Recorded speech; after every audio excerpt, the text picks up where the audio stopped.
Bab 938, aku akan kembali menerbangkan pesawat sendiri. Penerjemah, Nyoibo Studio. Editor, Nyoibo Studio. Sialan. Ini luar biasa. Aku tidak menyangka itu adalah anjing yang bisa berbicara. Sebelum ini, kami selalu mendengar dari berita bahwa bangsa R sedang disiksa oleh anjing-anjing ganas. Saya tidak menyangka mereka dipimpin oleh anjing ini. Tunggu, apakah Anda tidak menemukan anjing ini cukup akrab? Brengsek, bukankah Raja Perkasa dalam film yang keluar tahun lalu? Omong kosong, itu dia. Dengan cara ini, ya Tuhan, Suke adalah produser dan sutradara film itu? Sialan.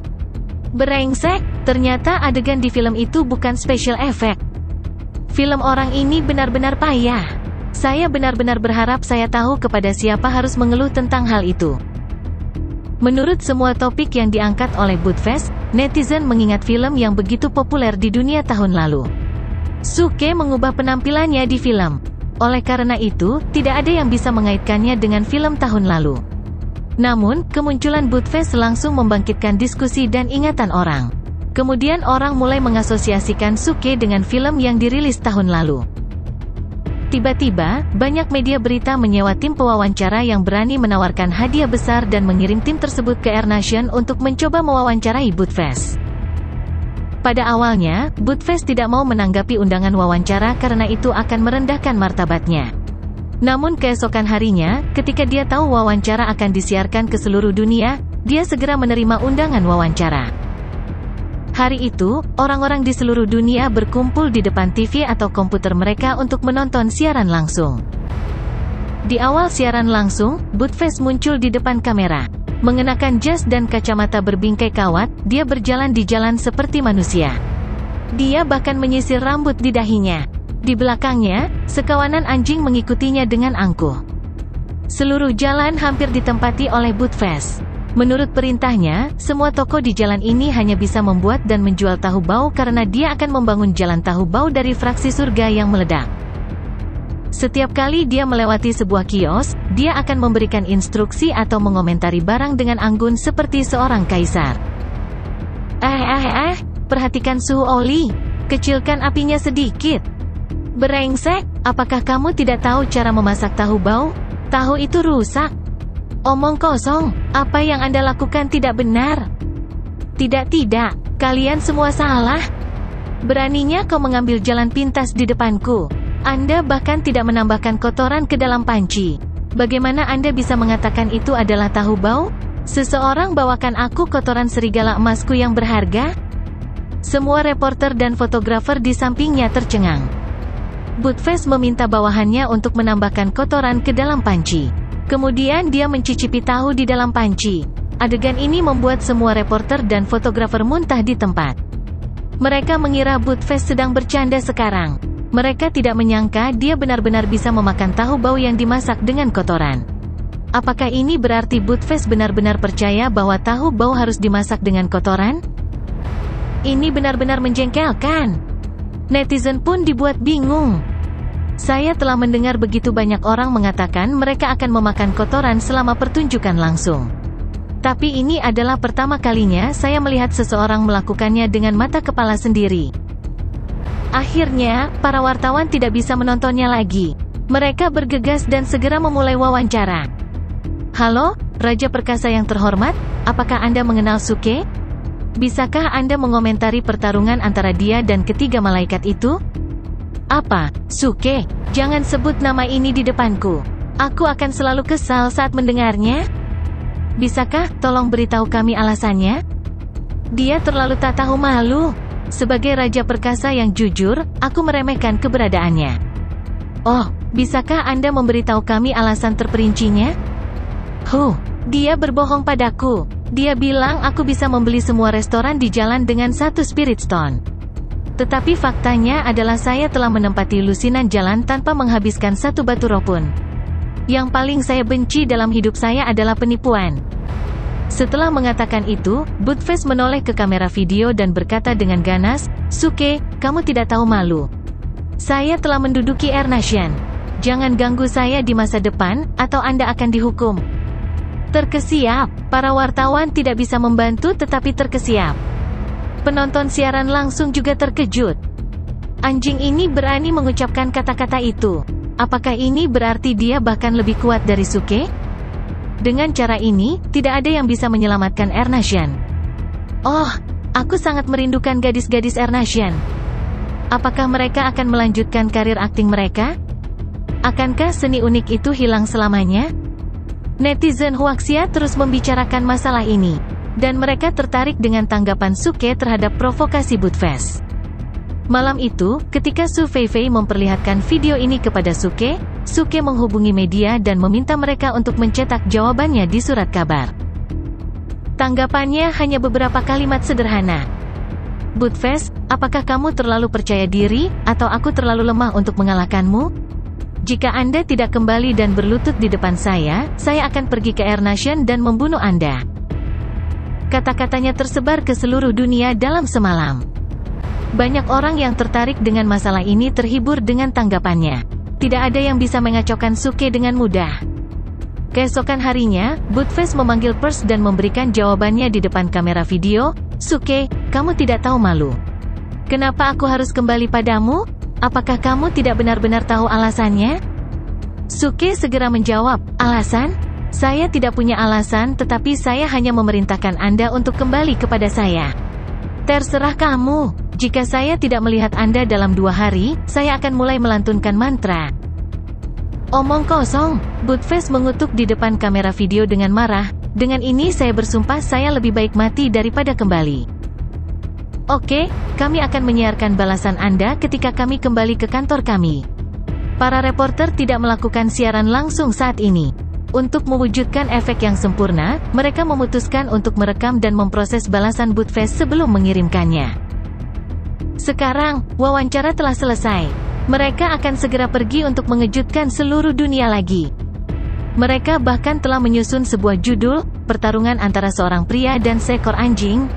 Siapa yang akan menjadi pemenangnya? Namun, sebelum mereka meninggalkan area wawancara, Butfest menghentikan mereka. Tunggu, mengapa Anda ingin pergi? Aku tidak memintamu untuk pergi. Kembalilah padaku. Butfest berkata dengan serius, saya tersadar bahwa saya memiliki sesuatu yang mendesak untuk ditangani. Saya harus pergi ke Huaxia. Anda harus segera memesankan tiket penerbangan untuk saya. Aku akan pergi malam ini. Para wartawan tercengang. Apakah ini berarti dia ditakuti oleh Suke? Berhentilah membuang waktuku. Pesan saja tiket pesawat untuk saya. Atau aku akan segera membunuhmu. Butfest berteriak sambil melambaikan cakarnya. Seorang reporter berkata dengan malu, Raja Perkasa yang terhormat, menurut aturan Departemen Penerbangan, seekor anjing tidak diperbolehkan naik pesawat. Omong kosong, Butfest langsung kesal, kamu mencari kematian. Aku serigala, serigala. Seekor serigala. Para wartawan tercengang lagi. Akhirnya, mereka berkata sambil tersenyum masam, tapi serigala juga tidak boleh naik pesawat. Saya tidak peduli, saya ingin kembali dengan pesawat, dan saya perlu melakukan perjalanan kelas 1. Tidak apa-apa jika Anda menolak untuk menerbangkan saya kembali. Saya akan mendapatkan pesawat malam ini dan menerbangkannya sendiri. Setelah mengatakan itu, Butfest berbalik dan pergi dengan bawahan anjing dan serigalanya, meninggalkan sosoknya yang anggun dalam tampilan kamera. Para wartawan benar-benar tidak tahu bagaimana memproses materi wawancara Butfest. Akhirnya, mereka menyerah dan merilis materi wawancara lengkap ke jaringan. Semua netizen di seluruh dunia terhibur. Semua orang menyadari bahwa Butfest membuat gerakan besar. Dia telah mengucapkan beberapa kata yang sulit. Jauh di lubuk hatinya, dia takut pada Suke. Sebenarnya, dia hanya seorang pengecut. Namun, netizen masih mengkhawatirkan keselamatannya saat mendengar Butfest akan menerbangkan pesawat kembali ke Huaxia. Banyak departemen administrasi juga terkejut. Mereka telah memberikan persetujuan khusus kepada Butfest dan mengizinkannya naik pesawat. Semua maskapai juga mengeluarkan kartu VIP untuk Butfest. Ketika Suke mendengar berita ini di Huaxia, dia sedikit tersenyum dan mengabaikan Butfest. Sebenarnya, dia telah meminta Butfest untuk kembali sehingga dia bisa mendapatkan daftar situs warisan Dispel Chores dari sisa mantra pembatas di bumi. Kemudian dia bisa pergi jalan-jalan di tempat-tempat bersejarah dan keindahan pemandangan itu, seperti Gunung Kunlun, untuk melihat apakah dia bisa mendapatkan rejeki nomplok. Kemudian dia akan meninggalkan bumi. Bagaimanapun, dunia ini tidak akan bekerja untuknya. Juga 4 benua besar berada dalam bahaya. Dia khawatir benua Swanzen akan melancarkan serangan terhadap 4 benua besar. Terlebih lagi, sepertinya masalah di bumi cukup rumit. Bagaimanapun, bumi adalah planet kecil. Dia bisa menangani semua masalahnya dalam 1 atau 2 hari. Karena itu, dia harus meminta Budfest untuk kembali bersamanya. Saat ini, di hotel, ponsel Suke mulai bergetar. Berdengung. Itu adalah telepon dari Su Feifei. Hari-hari ini, dia menghabiskan banyak waktu di pusat penelitian untuk meningkatkan formulanya. Suke telah merencanakan untuk memberikan bantuan, tetapi dia menolaknya. Dia berkata dia akan melakukan yang terbaik untuk meningkatkan formula. Ketika mereka akan pergi, Suke dapat meningkatkan formula untuk memberi manfaat bagi umat manusia. Melihat teleponnya yang tiba-tiba, Suke mengira sesuatu yang buruk telah terjadi. Dia segera mengangkat telepon itu. Halo, Feifei, kamu baik-baik saja? Tidak ada yang mengintimidasi Anda?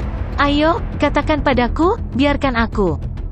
Sebelum dia selesai berbicara, suara Su Feifei menyela, "Saudaraku, mengapa kamu begitu gugup? Tidak ada yang berani menggertak saya sekarang. Saya ingin memberitahu Anda program pendidikan sains dari stasiun TV ibu kota akan mewawancarai saya. Direktur bertanya kepada saya apakah Anda juga bisa berada di sana. Partisipasi Anda akan menaikkan peringkat televisi. Dengan cara ini, semua penonton bisa mendapatkan keuntungan dari program ini." Apakah itu semuanya? Tidak, saya tidak punya waktu untuk itu. Suke menolak secara langsung. Program pendidikan sains, itu bukan urusanku. Sebagai seorang kultivator terkemuka, saya tidak akan pernah membantu seorang sutradara biasa untuk menaikkan rating televisinya, karena itu akan menurunkan diri saya sendiri. Apa? Anda tidak punya waktu? Saudaraku, tolong katakan lagi. Aku tidak menangkap apa yang kamu katakan barusan. Suara Su Feifei keluar dari telepon. Suke langsung mendengus, "Kamu tidak menangkapnya? Izinkan saya mengatakannya 3 kali lagi. Saya tidak punya waktu. Saya tidak punya waktu. Saya tidak punya waktu. Tapi saya akan meluangkan waktu untuk berpartisipasi dalam program ini karena akan bermanfaat bagi penonton. Bagaimana saya bisa melewatkannya? Hei, Feifei, kapan kamu kembali? Mengapa Anda tidak memberitahu saya sebelumnya? Aku bisa saja menyambutmu," kata Suke dengan senyum polos sambil menatap Su Feifei yang memasuki ruangan. Anda harus menghargai reaksi cepat Anda. Ganti saja pakaianmu, kita harus pergi ke stasiun TV sekarang. Su Feifei mendengus dan masuk dengan kepala terangkat tinggi seperti kucing kecil yang baru saja memenangkan pertarungan. Suke menggerakkan bibirnya dengan malu. Duduk di sampingnya, Jiang Hongyan terus tersenyum. "Saudari Hongyan, bisakah kamu juga mengganti pakaianmu dan pergi bersama kami?" Su Feifei berlari ke Jiang Hongyan dan berkata sambil memegang lengan Jiang Hongyan seperti anak manja. "Oke." Jiang Hongyan menganggukkan kepalanya sambil tersenyum. Dia tidak tertarik dengan wawancara. Dia sangat menyukai Su Feifei. Jadi dia setuju tanpa ragu-ragu. "Wah, Kakak Hongyan, kamu sangat baik. Adikku yang jahat terlalu malas. Ayo pergi, Saudari Hongyan, aku akan mendandanimu dan membiarkan semua orang di dunia ini tahu bahwa adik iparku adalah wanita tercantik." Su Feifei berteriak kaget. Kemudian, dia berlari menuju kamarnya, menyeret Jiang Hongyan. "Berganti pakaian, aku juga ingin melakukan itu." Suke menyalakan matanya dan mulai mengikuti mereka dengan penuh semangat. "Menjauhlah, lakukan di kamarmu sendiri, Kakak Hongyan adalah milikku, hentikan lamunanmu," Su Feifei berkata dengan mulut cemberut saat dia mendorong Suke pergi. Kemudian dia menutup pintu kamarnya. Suke tertegun di tempat. "Maksud kamu apa? Apa arti Sister Hongyan adalah milikmu? Dia wanitaku. Dan Anda meminta saya untuk menghentikan lamunan saya. Apa, Feifei, ada apa denganmu? Kami telah berpisah selama 6 tahun. Dari mana Anda mendapatkan pikiran sakit ini? Apa arti dari hentikan lamunan saya? Menurutmu orang seperti apa kakak laki-lakimu? Ini benar-benar keterlaluan. Suke sangat marah sehingga dia bahkan ingin membuka pintu dan memberi pelajaran pada Su Feifei. Namun, dia tahu Su Feifei pandai bertingkah seperti anak manja. Dia berhenti dan berjalan menuju kamarnya sambil menggelengkan kepalanya tak berdaya. Tepat pukul 8 malam, program pendidikan sains stasiun TV ibu kota dimulai tepat waktu. Berita bahwa Suke, Jiang Hongyan, dan Su Feifei akan diwawancarai telah tersebar di internet selama beberapa jam. Pada saat ini, banyak sekali orang yang duduk di depan TV mereka dengan penuh harap. Bagaimanapun, ini adalah siaran langsung. Tim program juga menyeratkan dalam promosi mereka bahwa mereka akan mengajukan beberapa pertanyaan kepada Suke, yang membangkitkan rasa ingin tahu orang. Saat acara dimulai, Suke yang mengenakan jas muncul di depan kamera. Dia terlihat sangat keren dan tampan. Di sampingnya, ada Jiang Hongyan yang anggun dan anggun dengan gaun seremonial merah dan Su Feifei yang imut dan cantik dengan jas lab putih. Orang-orang dapat melihat bahwa Suke dan Jiang Hongyan adalah sepasang sejoli. Su Feifei tampak seperti ilmuwan yang berwibawa, yang sangat cocok dengan tema program ini. Mereka bertiga duduk di sofa sambil tersenyum. Pembawa acara memberikan sambutannya, duduk di kursi terpisah. Setelah itu, pembawa acara mulai mewawancarai Su Feifei dan mempublikasikan pengetahuan sains kepada hadirin dan memperkenalkan subjek pengobatan pemanjangan hidup, yang akan diluncurkan pertama kali di Huaxia. Setelah percakapan lebih dari 10 menit, presenter mengeluarkan komputer tablet dan berkata sambil menatap Suke sambil tersenyum, "Tuan Su, banyak penonton yang antusias mengajukan pertanyaan tentang Anda, Nona Jiang, dan Dr. Su. Bisakah Anda menjawab beberapa pertanyaan ini?" "Tidak." Suke menggelengkan kepalanya tanpa ragu dan berkata dengan misterius, seperti kata pepatah lama, misteri surga tidak boleh diungkapkan. Aduh, Feifei, kenapa kamu mencubitku? Ini adalah siaran langsung. Seorang gadis harus selalu sopan. Sial. Presenter, apa pertanyaan Anda? Engah. Melihat itu, presenter tidak bisa menahan tawa, tidak peduli seberapa berpengalamannya dia. Untungnya, dia berhasil menahan senyumnya segera. Tapi penonton di lokasi wawancara dan sebelum TV mereka sudah tertawa terbahak-bahak. Pada saat ini, tiba-tiba mereka merasa Suke begitu dekat dengan mereka. Mereka tidak menyangka Celestial yang tak terkalahkan ini bisa ditundukkan oleh adik perempuannya. Kontras yang lucu ini membuat penonton merasa bahwa dia rendah hati. Mereka tahu Suke masih memiliki keinginan duniawi tidak peduli seberapa kuat dia. Juga, dia sangat menyayangi adik perempuannya seperti orang biasa lainnya. Kalau tidak ada yang berani mencubitnya di depan semua penonton Huaxia. Lebih penting lagi, tangan Su Feifei sangat kecil. Bagaimana dia bisa menyakiti seorang surgawi hanya dengan mencubitnya? Orang-orang dengan mata yang tajam dapat mengetahui bahwa Suke melakukan itu dengan sengaja karena dia sangat mencintai adik perempuannya. Oke, Tuan Su, ini pertanyaan pertama. Presenter yang juga sudah tenang bertanya dengan tenang. Seorang penonton yang bernama Lu Benwei bertanya, apakah Anda pernah ke dunia penggarap? Seperti apa kehidupan di dunia itu? Apakah itu penuh dengan bahaya dan pembunuhan seperti yang dideskripsikan dalam novel-novel itu? Tidak. Suke menggelengkan kepalanya dengan serius. Hidup di dunia penggarap, sayangnya, aku benar-benar tidak ingin menyebutkannya karena terlalu membosankan. Saya merokok dan minum anggur setiap hari. Tapi aku tidak bisa mengeriting rambutku. Ini benar-benar sangat membosankan. Engah. Pembawa acara sedikit terkejut. Dia menggerakkan bibirnya. Penonton di lokasi wawancara dan di depan TV mereka juga tertawa terbahak-bahak. Merokok, minum anggur, dan mengeriting rambut? Brengsek, apakah Anda pikir Anda adalah Tuan Yukian? Oke, ini pertanyaan kedua. Pembawa acara bertanya lagi, tolong, apa keahlian unik pertama Anda yang terkenal? Suke berkata bahkan tanpa mengangkat kelopak matanya, aku. Ledakan.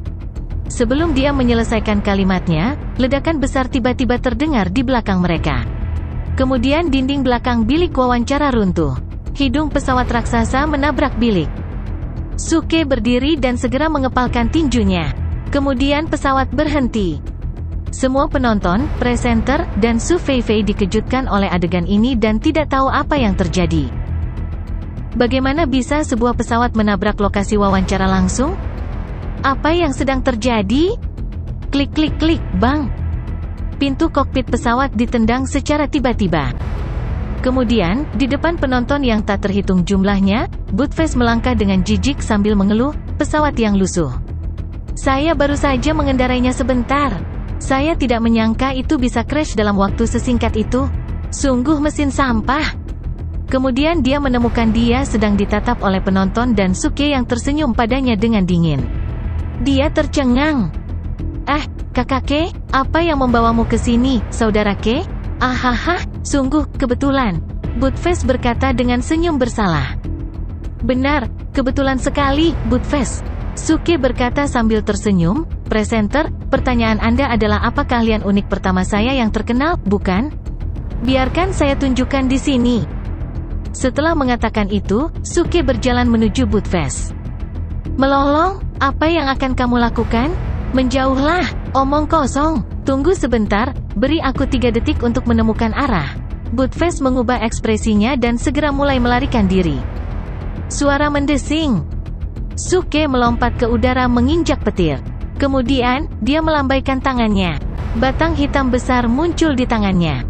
Saat berikutnya, dia menghancurkannya ke arah Buttfast. Bang! Buttfast, yang baru saja berlari beberapa langkah, pingsan di tempat. Beraninya kau menakuti adik perempuanku? Buttfast, saya kira Anda sudah gila. Saya melemparkan petir ke musuh saya di langit. Saya menjatuhkan musuh saya dengan tongkat hitam di tanah. Musuhku akan selalu dirobohkan tidak peduli apakah mereka adalah Celestial atau anjing dewa. Suke menyingkirkan batang hitam itu dengan santai. Kemudian, dia berjalan kembali sambil menyeret ekor Buttfast. Tiba-tiba, seluruh area menjadi sunyi senyap. Penonton di depan TV juga tercengang. Kemudian, keributan muncul di internet. Berengsek, kakak iparku sangat pandai melindungi adik perempuannya. Ini sangat mengerikan. Aku benar-benar terkesan dengan serangan anggunnya dengan tongkat hitam barusan. Dia luar biasa. Tidak heran saudara Ke begitu sukses. Kesuksesannya harus dikaitkan dengan keterampilan unik ini. Dingin, lemparkan petir ke langit, ketuk dengan tongkat hitam di tanah. Haha, luar biasa. Pada jam 9 malam, program pendidikan sains yang seharusnya serius berakhir dengan lucu. Semua penonton di sekitar Huaxia memberikan komentar yang baik untuk program ini, karena siaran langsung ini bahkan lebih lucu daripada variety show. Penonton yang tak terhitung jumlahnya terhibur oleh kombinasi Suke dan Buttfast. Kombinasi ini menjadi sangat populer di Huaxia dalam semalam. Program ini juga menjadi topik hangat. Banyak perusahaan penerbangan setuju untuk mengeluarkan kartu VIP untuk Buttfast dan bahkan mengatur perjalanan kelas 1 untuknya. Namun, dia berubah pikiran saat tiba di bandara. Dia pergi dengan pesawat kosong dan menerbangkannya langsung ke Huaxia dari AirNation. Banyak orang takut dengan tindakannya. Sebelum orang-orang dapat menemukan solusi, Buttfast telah mengemudikan pesawat ke ibu kota di Huaxia dan jatuh di bilik wawancara tempat Suke berada. Di akhir program, Buttfast terbaring tak sadarkan diri di tanah dengan lidah keluar dari mulutnya. Ketika Suke menyeret ekornya, semua orang terhibur. Ekspresi Buttfast menjadi bahan baku berbagai paket emoji. Untungnya, Suke memilih untuk tidak menonjolkan diri selama beberapa hari setelah ini. Dunia juga menjadi tenang. Suatu hari, Suke, yang tinggal di sebuah hotel, tidak bisa menahan senyum ketika dia melihat antarmuka sistem. Poin tangguh aktingnya telah meroket sejak dia kembali ke bumi. Dia cukup pintar untuk mematikan sistem, atau dia akan dibuat gila oleh nada peringatan sistem. Secara umum, dia benar-benar mendapatkan banyak uang saat ini. Sebelumnya, dia hanya memiliki sekitar 1 juta acting tough points. Sekarang, nilainya sudah melebihi 2,3 juta. Dengan kata lain, dia telah mendapatkan 1,3 juta acting tough points secara keseluruhan dalam waktu kurang dari 20 hari di bumi. Sayangnya, efek penghargaan 3 kali dari rokok palsu mutant hanya tersedia di dunia penggarap dan tidak lagi berlaku di bumi. Kalau tidak, dia bisa mendapatkan hampir 4 juta acting tough points kali ini.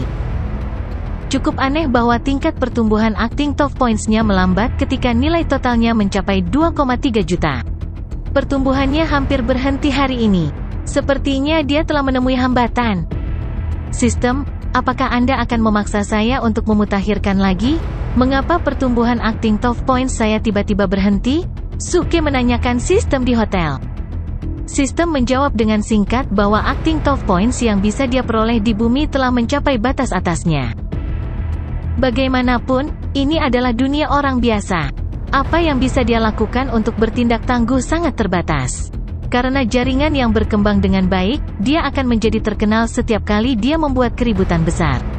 Oleh karena itu, acting tough points miliknya meningkat pesat.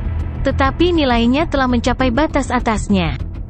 Setelah merenung sejenak, Suke berkata, mengubah ekspresinya, apakah ini berarti acting tough points yang bisa saya peroleh di setiap dunia terbatas? Dan saya tidak bisa mendapatkan lebih banyak ketika batas atas tercapai, bukan? Sistem menjawab, secara teoritis ya. Namun, ketika kehidupan baru di dunia ini telah mengembangkan kemampuan kognisi mereka, acting tough points masih akan diberikan kepada tuan rumah. Brengsek! Suke tidak tahu bagaimana menggambarkan perasaannya saat ini. Menurut balasan sistem, ketika bayi yang baru lahir di bumi tumbuh dewasa, dia bisa mendapatkan lebih banyak acting tough points. Aku benar-benar tidak punya waktu untuk itu. Lupakan, karena saya tidak dapat memperoleh poin tangguh lagi, saya harus bersiap untuk kembali ke dunia penggarap setelah menyelesaikan masalah yang tersisa. Suke segera mengambil keputusan. Bagaimanapun, cukup membosankan menjadi tak terkalahkan di bumi. Seluruh dunia tahu dia kuat. Oleh karena itu, tidak ada yang akan terkejut jika dia membuat keributan besar lagi. Mungkin inilah alasan sistem menentukan acting tough points miliknya telah mencapai batas atas. Suara mendesing. Suke melambaikan tangannya di sofa. Laptop Su Feifei muncul di tangannya pada saat berikutnya. Kemudian dia membuka peta dunia. Dia mulai mempersiapkan rencana dan jadwal berikut. Dia akan pergi ke inti mantra lainnya untuk mendapatkan warisan. Kemudian dia akan pergi ke semua tempat menarik bersejarah dan keindahan pemandangan untuk memeriksa apakah dia bisa mendapatkan rejeki nomplok. Tunggu, benar. Saya hampir lupa bahwa saya masih memiliki beberapa semut untuk dimusnahkan. Aku tidak akan membiarkanmu pergi dengan mudah. Tiba-tiba, sebuah ide terlintas di benak Suke, yang segera duduk di sofa sambil tersenyum. Dia mengeluarkan ponselnya dan membuat panggilan telepon. Malam itu, bangsa M mengambil tindakan dan mengusir semua anggota keluarga Xia dan melarang mereka kembali ke bangsa M lagi di masa depan. Keluarga Xia ketakutan dan putus asa. Sebenarnya, ketika mereka tahu 3 pembangkit tenaga dari suku manusia surgawi dibunuh oleh Suke, mereka menyadari bahwa keluarga mereka akan hancur. Pada hari-hari ini, bangsa M terus memusnahkan sisa cabang keluarga Rothschild. Keluarga Xia mengira orang besar seperti Suke telah melupakan mereka. Mereka tidak pernah berharap mereka akan dibuang oleh M Nation. Semua anggota keluarga ini dikirim kembali ke Huaxia.